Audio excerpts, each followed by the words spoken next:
அன்பான இறைமக்களே, இன்று Bible reading பிளானின் 112வது நாள். இன்று நாம் வாசித்து அறிய இருக்கிற விவிலிய பகுதி யோபு அதிகாரம் 8 முதல் 12 வரை. யோபு அதிகாரம் 9. கடவுளது நீதியின் மேன்மை. யோபு அதற்கு உரைத்த பதில்: உண்மையில் இது இவ்வாறு என்று அறிவேன். ஆனால் மனிதர் இறைவன் முன் நேர்மையாய் இருப்பதெப்படி? ஒருவர் அவருடன் வழக்காட விரும்பினால் 1000ல் ஒன்றுக்கேனும் அம்மனிதரால் பதிலளிக்க முடியுமா?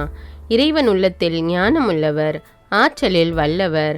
அவருக்கு எதிராய் தம்மை கனப்படுத்தி வளமுடன் வாழ்ந்தவர் யார்? அவர் மலைகளை அகற்றுவார், அதை அறியா. அவர் சீற்றத்தில் அவைகளை தலைகீழாக்குவார், அசைப்பார். அவர் நிலத்தை அதனிடத்தினின்று அதிரும் அதனுடைய தூண்கள் அவர் கட்டளையிடுவார். கதிரவன் தோன்றான், அவர் மறைத்திடுவார் விண்மீன்களை.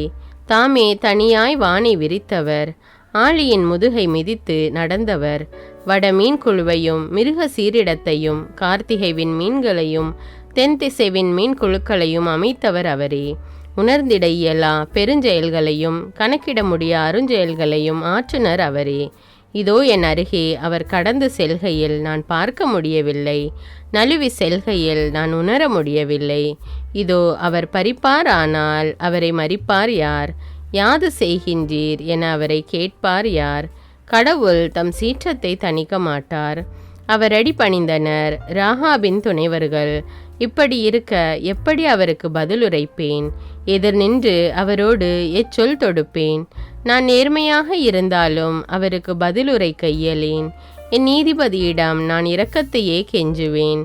நான் கூப்பிட அவர் பதிலுரைப்பினும் என் வேண்டுதலுக்கு அவர் செவி கொடுப்பார் என்று நம்புவதற்கில்லை. புயலினால் என்னை நொறுக்குவார், காரணமின்றி என் காயங்களை பெருக்குவார். அவர் என்னை மூச்சிழுக்கவும் விடாது, கசப்பினால் என்னை நிரப்புகின்றார். வலிமையில் அவருக்கு நிகர் அவரே. அவர் மேல் வழக்கு தொடுப்பவர் யார்? நான் நேர்மையாக இருந்தாலும் என் வாயே என்னை குற்றவாளியாக்கும். நான் குற்றமற்றவனாக இருந்தாலும் மாறுபட்டவனாக அது என்னை தீர்ப்பிடும். குற்றமற்றவன் நான், என்னை பற்றி கவலை இல்லை. என் வாழ்க்கையையே வெறுக்கின்றேன், எல்லாம் ஒன்றுதான், எனவேதான் சொல்கின்றேன். அவர் நல்லாரையும் பொல்லாரையும் ஒருங்கே அளிக்கின்றார். பேரிடர் சாவை திடீரென தரும்போது அவர் மாசற்றவரின் நெருக்கடி கண்டு நகைப்பார். வையகம் கொடியோர் கையில் கொடுக்கப்படுகின்றது, அதன் நீதிபதிகளின் கண்களை அவர் கட்டுகின்றார். அவரே அன்றி வேறு யார் இதை செய்வார்? ஓடுபவரை விட விரைந்து செல்கின்றன என் வாழ்நாள்கள், அவை பறந்து செல்கின்றன, நன்மையொன்றும் அவை காண்பதில்லை. நாணர் படகு போல் அவை விரைந்தோடும், இறைமேல் பாயும் ஒரு கழுகை போல் ஆகும். நான் துயர் மறப்பேன், முகமலர்ச்சி கொள்வேன், புன்முறுவல் பூப்பேன் என புகழ்வேன். ஆயினும் என் இடுக்கண் கண்டு நடுக்க முறுகின்றேன். ஏனெனில் அவர் என்னை குற்றமற்றவனாய் கொள்ளார் என அறிவேன். நான் தான் குற்றவாளி எனில் வீணே ஏன் நான் போராட வேண்டும்? பனி நீரில் நான் என்னை கழுவினும், சவர்க்காரத்தினால் என் கைகளை தூய்மையாக்கினும், குளியல் என்னை அவர் அமிழ்த்திடுவார். என் உடையே என்னை வெறுத்திடுமே. ஏனெனில் அவரோடு நான் வழக்காடவும் வழக்கு மன்றத்தில் எதிர்க்கவும் என்னை போல் அவர் மனிதர் இல்லை. இருவர் மீதும் தம் கையை வைக்க ஒரு நடுவர் கூட எம் நடுவே இல்லையே. அகற்றப்படுக அவர் கோல் என்னிடமிருந்து. அப்போது மிரட்டாது என்னை அவரை பற்றிய அச்சம். அவரிடம் அச்சமின்றி பேசுவேன். அப்போது அப்படி பேசும் நிலையில் நான் இல்லையே இப்போது. யோபு அதிகாரம் 10. என் உள்ளம் என் வாழ்வை அருவருக்கின்றது.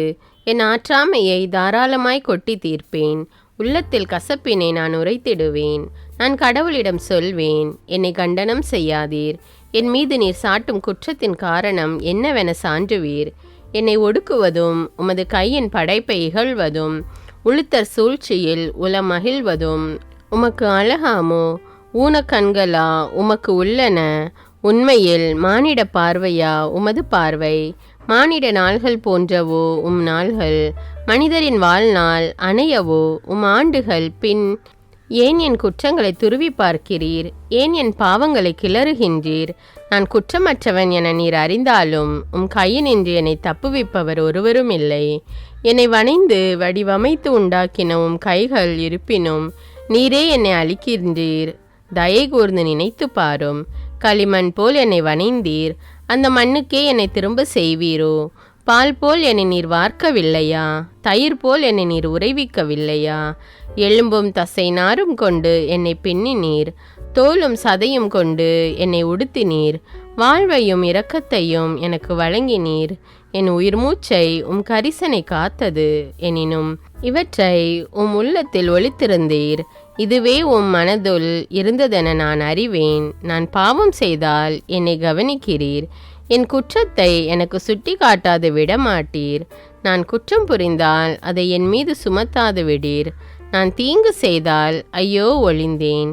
நான் நேர்மையாக இருந்தாலும் தலை தூக்க முடியவில்லை. ஏனெனில் வெட்கம் நிறைந்தாலும் வேதனையில் உள்ளேன். தலை நிமிர்ந்தால் அரிமா போல் என்னை வேட்டையாடுவீர். வியத்தகு செயல்கள் எனக்கு எதிராய் காட்டுவீர். எனக்கு எதிராய் சான்றுகளை புதுப்பிக்கிறீர். என் மீது உமது சீற்றத்தை பெருக்குகிறீர். எனக்கு எதிராய் போராட்டத்தை புதிதாக எழுப்புகிறீர். கருப்பையிலிருந்து என்னை ஏன் வெளிக்கொணர்ந்தீர்? கண் ஏதும் என்னை காணும் முன்பே நான் இறந்திருக்கலாகாதா? உருவாகாதவன் போலவே இருந்திருக்கக்கூடாதா? கருவறையிலிருந்தே கல்லறைக்கு போயிருப்பேனே. என்னுடைய நாள்கள் சில மட்டுமே. என்னிடமிருந்து எட்டி நிற்பீரானால் மணித்துளி நேரமாவது மகிழ்ந்திருப்பேன். பின்னர் இருளும் இறப்பின் நிழலும் சூழ்ந்த திரும்ப இயலாத நாட்டிற்கு போவேன். அது காரிருளும் சாவி நிழலும் சூழ்ந்த இருண்ட நாடு. அங்கு ஒழுங்கில்லை, ஒளியும் இருள் போல் இருக்கும். யோபு அதிகாரம் 11. கடவுளின் ஞானத்தை ஏற்றுக்கொள்ள யோபு தூண்டப்படல். அதற்கு நாமாவியனான சோப்பார் சொன்ன மறுமொழி, திரளான சொற்கள் பதிலின்றி போகலாமா? மிகுதியாக பேசுவதால் ஒருவர் நேர்மையாளர் ஆகிவிடுவாரோ? வீண் வார்த்தைகள் மனிதரை வாயடைத்திடுமோ? நீர் நகையாடும்போது உம்மை யாரும் நையாண்டி செய்யாரோ? என் அறிவுரை தூயது, நானும் என் கண்களுக்கு மாசற்றவன் என்கின்றீர். ஆனால் கடவுளே பேசட்டும், தம் இதழ்களை உமக்கெதிராய் திறக்கட்டும். என யாரேனும் அவரை வேண்டாரோ, அவரே ஞானத்தின் மறைபொருளை உமக்கு அறிவிக்கட்டும். அவர் இரட்டிப்பான அறிவும் திறனும் உடையவர். கடவுள் தீமைகளில் சிலவற்றை மறந்தார் என்பதை அறிக. கடவுளின் ஆழ்ந்த உண்மைகளை நீர் அறிய முடியுமா? எல்லாம் வல்லவரின் எல்லையை கண்டுணர முடியுமா? அவை வானங்களை விட உயர்ந்தவை, நீர் என்ன செய்வீர்? அவை பாதாளத்தை விட ஆழமானவை, நீர் என்ன அறிவீர்? அதன் அளவு பாருலகை விட பரந்தது, ஆழ்கடலை விட அகலமானது. அவர் இழுத்து வந்து அடைத்து போட்டாலும் அவை முன் நிறுத்தினாலும் அவரை தடுப்பார் யார்? ஏனெனில் அவர் மனிதரின் ஒன்றுமில்லாமையை அறிவார். தீமையை காண்கின்றார், ஆனால் அதை ஒரு பொருட்டாக கருதுவதில்லை. காட்டு கழுதை குட்டி மனிதனாக பிறந்தால் அறிவியலியும் அறிவு பெறுவான். உம்முடைய உள்ளத்தை நீர் ஒழுங்குபடுத்தினால் உம்முடைய கைகளை அவரை நோக்கி நீட்டுவீராக. கையில் கரை இருக்குமாயின் அப்புறப்படுத்தும். கூடாரத்தில் தீமை குடிகொள்ளாதிருக்கட்டும். அப்போது உண்மையாகவே நாணமின்றி முகத்தை ஏறெடுப்பீர். நிலை நிறுத்தப்படுவீர், அஞ்ச மாட்டீர். துயரை நீர் மறந்து போவீர். கடந்து போன வெள்ளம் போல் அதை நினைவு கூர்வீர். வாழ்வு காலம் நண்பகலை விட ஒளிரும். காரிருளால் மூடப்பட்டிருந்தாலும் காலை போல் ஆவீர். நம்பிக்கை இருப்பதனால் உறுதி கொள்வீர்.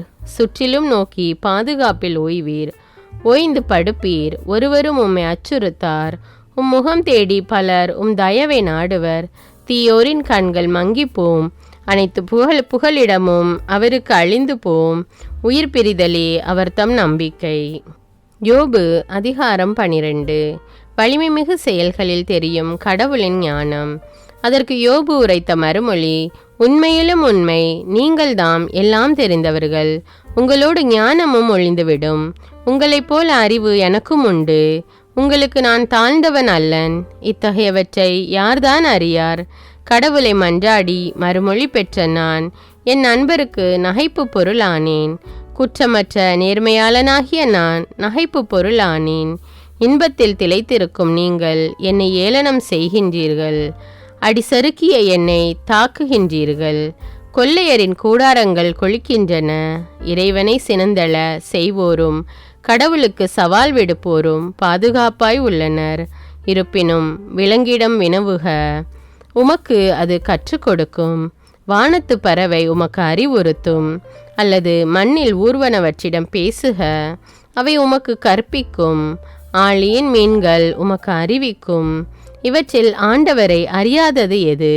அவரது கைதான் இதை செய்தது என எது அறியாது? அவர் கையில்தான் அனைத்து படைப்புகளின் உயிரும் மனித இனத்தின் மூச்சும் உள்ளன. செவி சொற்களை பிரித்து உணர்வதில்லையா? நாக்கு உணவை சுவைத்து அறிவதில்லையா? முதியோரிடம் ஞானம் உண்டு, ஆயுள் நீண்டோரிடம் அறிவுண்டு. ஞானமும் வலிமையும் அவரிடமே உள்ளன, ஆலோசனையும் அறிவும் அவருக்கே உரியன. இதோ அவர் இடித்திடுவதை எழுப்பிட இயலாது, அவர் அடைத்திடுபவரை விடுவித்திட முடியாது. இதோ அவர் மலையை தடுப்பாரெனில் அனைத்தும் வறண்டு போம், வெளியே அதை வரவிடுவாரெனில் நிலத்தையே மூழ்கடிக்கும். வல்லமையும் மதிநுட்பமும் அவருக்கே உரியன, ஏமாற்றுவோரும் ஏமாறுவோரும் அவருடையோரே. அமைச்சர்களை அறிவிழக்க செய்கின்றார், நடுவர்களை மடையர்களாக்குகின்றார். அரசர்களின் அரைக்கச்சையை அவிழ்க்கின்றார், அவர்களின் இடையில் கந்தையை கட்டுகின்றார். குருக்களை தம் நிலையிலிருந்து விழ செய்கின்றார், நிலை பெற்ற வலியோரை கவிழ்த்து வீழ்த்துகின்றார். வாய்மையாளரின் வாயை அடைக்கின்றார், முதியோரின் பகுத்துணர் மதியை பறிக்கின்றார். உயர்குடி மக்கள் மீது வெறுப்பினை பொழிகின்றார், வலியோரின் கச்சை கலன்று போக செய்கின்றார். புரியா புதிர்களை இருளினின்று இளங்க செய்கின்றார், காரிருளை ஒளிக்கு கடத்தி வருகின்றார். மக்களினங்களை பெருக செய்கின்றார், பின்பு அழிக்கின்றார். மக்களினங்களை பரவ செய்கின்றார், பின் குறைய செய்கின்றார். மன்னக மக்களின் தலைவர் தம் அறிவாற்றலை அளிக்கின்றார், வழியிலா பால்வெளியில் அவர்களை அலைய செய்கின்றார். இருளில் ஒளியிலாது தடவுகின்றார்கள், குடித்தவர் போல் அவர்களை தடுமாற வைக்கின்றார்.